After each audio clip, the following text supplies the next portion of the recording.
Okay, everybody, we're back. Second segment today, talking about the German Grand Prix and the results of it and the aftermath with Lewis Hamilton now tied with Michael Schumacher with 91 victories in Formula One, the most in history. And there was some news during the week that came out about various things that are going on in Formula One. Perhaps the biggest news was that Honda is pulling out of the constructors' portion of competition after the 2021 season, which will leave a couple teams without engines. What do we think about that? I'll start with Chase. So I think that this is kind of dumb. And the reason I do is because Honda stated that the reason they're doing it is because they're trying to cut down on global emissions, right? But I don't think that's the way to do it. I know that it isn't like just. So my thought is it's one engine or two engines, I guess, or you're supplying Red Bull with, I guess, 4 for the two teams. That's 4 engines. That's, yes, it's carbon emissions, but I doubt it's as much as like an entire line of cars. If you turned like an entire line of cars to like an electric one, that would be so much more than changing or removing 4 engines from F1. I feel like that, I don't know why, but that doesn't seem right to me. That's what they said? Yeah, they said they were trying to cut down on global emissions. That's why they were pulling out. And I said that seemed weird because it's only 4 engines versus like an entire line of cars. Okay, well, let's go to the fact that they're still keeping engines in IndyCar. Yep. Carbon emission cars. Yep. And then I walk down my street, I bet you I could count 3 or 4 cars that they could take off the road. That would also help carbon emissions. If that's what they said, that's the dumbest thing I've ever heard of. I mean, that's like I thought that's what it said. I might have to check it again because, like, yeah, it seems dumb. It's that. Sorry, go ahead. Go ahead, Steve. No, I had read it initially, and it did sound to that effect, but it sounded like what they wanted to do was put their money, their time, and their energy into the e-racing. To Chase's point, it is about cutting down on emissions and making a good eco choice, but it sounded to me as though that they're putting a lot of money in a very difficult environment into something that they may not. And I guess that's where we question, right, Pete? Where are we really seeing the value of Honda engines? And with racing, with Red Bull rather, they're competitive and they're good. So it's interesting to see them make that switch when they've finally gotten on top or close. Yeah, listen, if they said, hey, it costs too much money or it's different focus or we're going to focus a different form of racing, I can buy that. But to say these 2 cars are polluting the earth, it's dumb. I can't believe that a Japanese company would say, because they're pretty strategic how they would say something like, or that's something literally got lost in translation. That doesn't make sense. Right, Dr. Bill?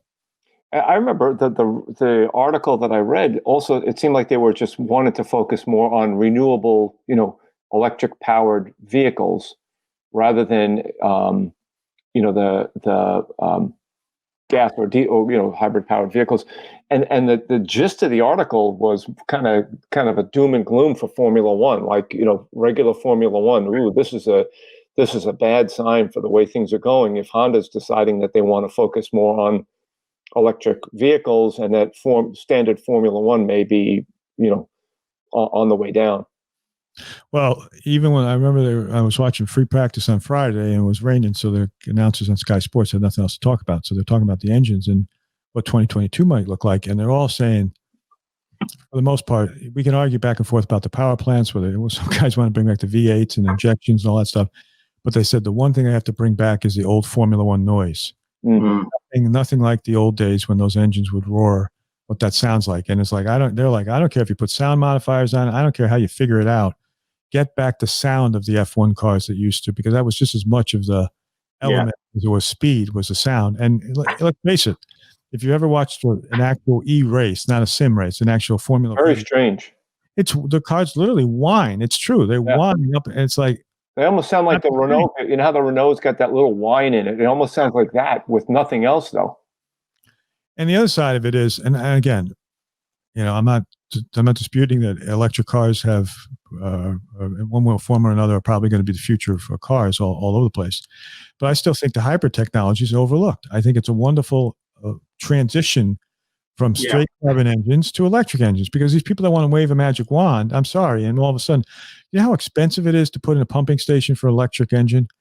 The last time I checked, it was over $500,000, and it gives you like 3 or 4 ports. And unless things have changed in the last year or so, last time I looked at it, because I was doing some consulting for a company I was getting involved in it takes you 45 minutes to fill up your car, quote unquote. Imagine doing that in a Garden State Parkway when you're on the way to your mother-in-law's house and like, oh, honey, I got to pull over for gas. Oh, okay. How long is it going to take? 45 minutes. Tell them to have soup without us. But you could, right, exactly. You could also say the focus on the more they focus on it, the better that technology is going to get, and those recharge times are going to come down dramatically.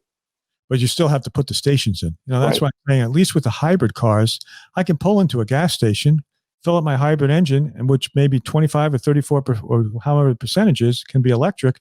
I'm still going to drastically reduce the amount of carbon emissions, and I don't have to turn over the whole entire infrastructure of the auto industry to do it. And those people can afford to be leading edge and can afford the Teslas because they're very expensive, right? I mean, eventually it'll come down, but he's the only manufacturer of ilk, right? A major ilk.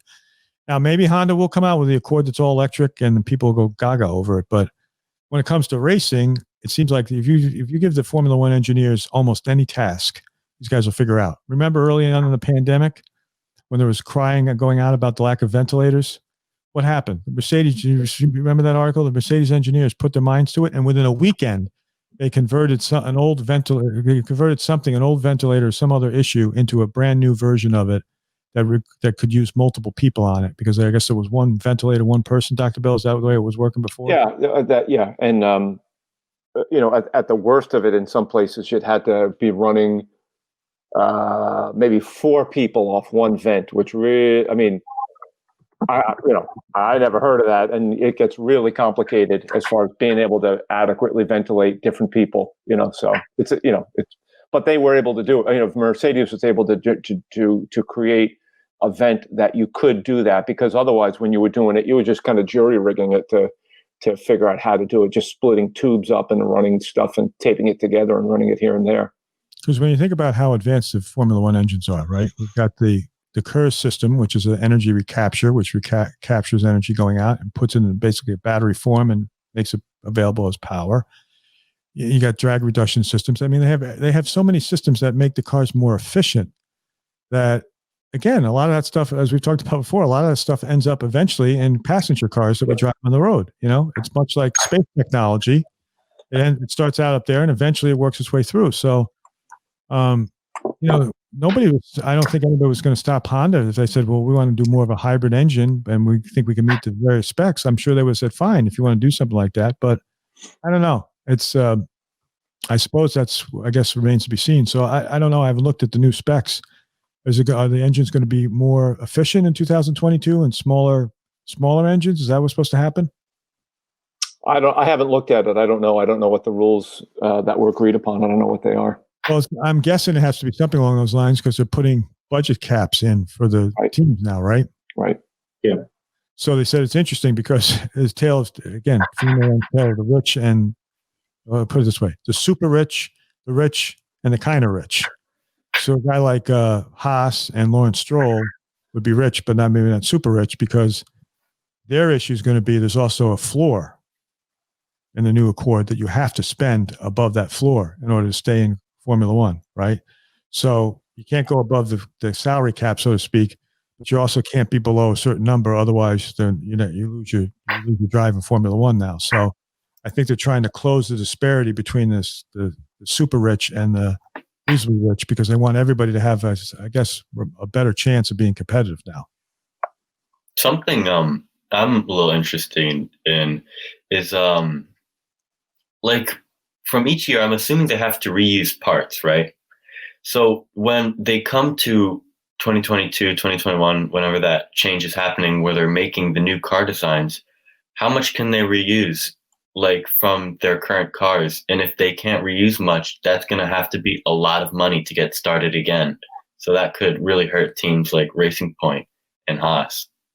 Well, I'm guessing the reality is probably not to belabor the word that I just used earlier, hybrid. I'm sure there's some stuff that's going to be carryover because they said this stuff works, it's efficient, and it works well in the cars. And there's going to be some new stuff that they're going to be asked to develop and put on their cars. So, because I think what they want to have is, I think they want to have a car, if I'm not mistaken, 2022 that's visibly, significantly different looking than what is currently on the road. But internally, probably not a huge difference in what the car works like now, but probably more fuel efficient, because I think we're going to tap that and say, well, look, we're not electric, but we're more hybrid, more kinetic energy than we've ever had before in these cars. And they still are the most advanced motor cars in the world. Don't you think, Steve? Yeah, and to Dr. Bill's earlier point, they've started that transition. It has been successful. Obviously, we're seeing impacts of it today with the power units.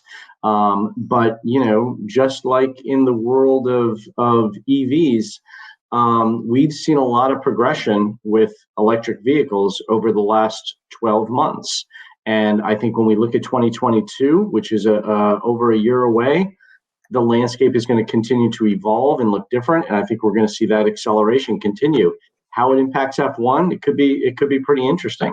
But it could, in that same vein, hurt the hardcore F1 crowd that really desires loud, intense engine roar. That are fast. Because the E vehicles, the Series E vehicle, Formula E vehicles, I don't know what the speed differential is, but I don't think they're as fast as currently as fast as standard Formula One. Yeah. No, I don't think they are, but it'll be very interesting as Formula One develops its future. Obviously, all the big teams signed the Concord Agreement, so they must be happy with what it requires of them, and they have a year, well, actually 2 years. It starts in 2022, so I guess they have next season to work on 22, and they have, I'm sure they're all planners are all working on it as we speak. So, all right, let's finish up with a couple of random things. There's some things in the news and a couple of quotes here or there. So, since we didn't have a formal Nostradamus this week because of a communication snafu, I'll throw out a couple of questions anyway and see if we get the answers. So, first, here's a quote for you. Who said I score 9 in everything, quote unquote? And I'll give you, would you like a multiple choice? Or you just want to guess? I'll guess. Okay, guess. Chase. I'll guess. I don't want to go first, though. Chase said I score 9 in everything? Is that what you said? I think Chase said that. Oh, go ahead. Okay, Chase. We have Chase said that. Okay, Dr. Chase, what do you say? I think it's Dr. Bill. Dr. Bill. Oh, we have a little slap going back and forth there. Steve, to break the tie. I'm going to go with Chase. So three of you said Chase. I'm going to break the tie and say I said all that. No, Fernando Alonso said that when asked recently about coming back to Formula One, the various aspects of driving. He said, I score 9 in everything. What does he mean by 9? I don't know. If there's 10 points possible, I guess he said I score 9 in everything. That's what Fernando said. Don't ask me. That was his quote. That doesn't surprise me. But I like the answer Chase better. I think that's probably more appropriate. I thought he was talking about referring to the Nostradamus. Yeah, he scores 9 all the time. Maybe even a 15 occasionally. 9 points. 9. Okay. Do you think Mick Schumacher is going to race for Alfa Romeo in 2021? Yeah, I think Gio is probably going to be gone. So Schumi replaces Gio at Alfa Romeo in 2021. Steve? No, I think it's too early. I think he needs more experience and more play in F1 before they can consider putting him on the track. Dr. Bill? I agree with Steve. There's too many look at all the drivers that are floating around right now. Highly qualified, experienced drivers who would have nowhere to go next year. So if it was a different year where there weren't people available like they are now, maybe, but I say no. I take my statement back. I think Raikkonen is, or not, no, I still think yes, but I think Raikkonen is getting close to retiring, and I think that's when Mick is going to take in. Okay, so we got 2 no's and 1 yes for the Schumi returning to Formula One 2021. I say, for what it's worth, no. I say potentially he's earmarked for 2022 in Ferrari. That's what I think. why throw the kid into a car that's probably not competitive? Let him get more seasoning and have more practice.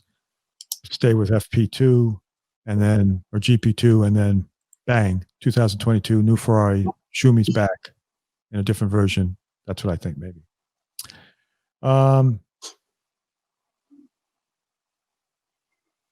Okay. I guess they had an article about Lando Norris being a big gamer. Did you know that, Chase? I do. I did know that. What do you know about that? Tell us. I know that he is a big streamer on Twitch, whether he's playing Call of Duty or just a racing game, racing. He has a very big audience on there, and he's not the only one that does it. There are other guys. Isn't Leclerc, I think, and his brother. And Williams, the guy in Williams, George Russell. Yes. Latifi, I think it is. George might do it, but I think Latifi is better known. But I knew they participated in the actual Formula One series, but I didn't realize they actually would, as a recreation, they'd film themselves actually racing, doing a race in the simulator or something. Is that what? Yeah. Is that a pay-per-view thing, or can you just anybody look? No, anybody with a Twitch account. Really, with a Twitch account? It's like live. It's a live broadcast. Is it almost like Periscope? I don't even know how active Periscope is anymore, but it's similar to that live broadcast. I can shoot you guys maybe a link next time. One of them next goes. Because they do actually make it pretty animated. They dress up in costumes. They totally go off on each other. It is kind of entertaining. It's a very millennial thing. Okay, that's probably why I don't know about it. Exactly. It doesn't mean it's not good. I just didn't know about it. That's why I asked Chase, the expert, who scores 9 and everything. I think that's the new Chase number 9. I think that's what we're going to change his logo to Chase number 9 next show. All right, listen. So, okay. So I think that's it on the German Grand Prix. Coming up in 2 weeks on October 23rd through the 25th, we're headed to Portugal for the Portugal Grand Prix. That should be exciting. And hopefully the weather will be good there and we'll have a good race. So if there's not anything else, we appreciate all you folks who are tuning in. We're gaining momentum, I think, on the show as we loosen up a little bit, and the lack of respect for mostly the host seems to continue to develop as the episodes progress. So if you like that, I'll stick around for a while longer until my contract is up, and I will be racing for the Ford team in Yugoslavia. There's a new racing division that's starting. Ford Yugos. Ford's making its own Yugo now, so that should be interesting. So, no, I'm just kidding. So, as always, we wish you lots of time in the DRS zone. Be well, stay well, everybody, and good luck. We'll see you soon. Bye-bye.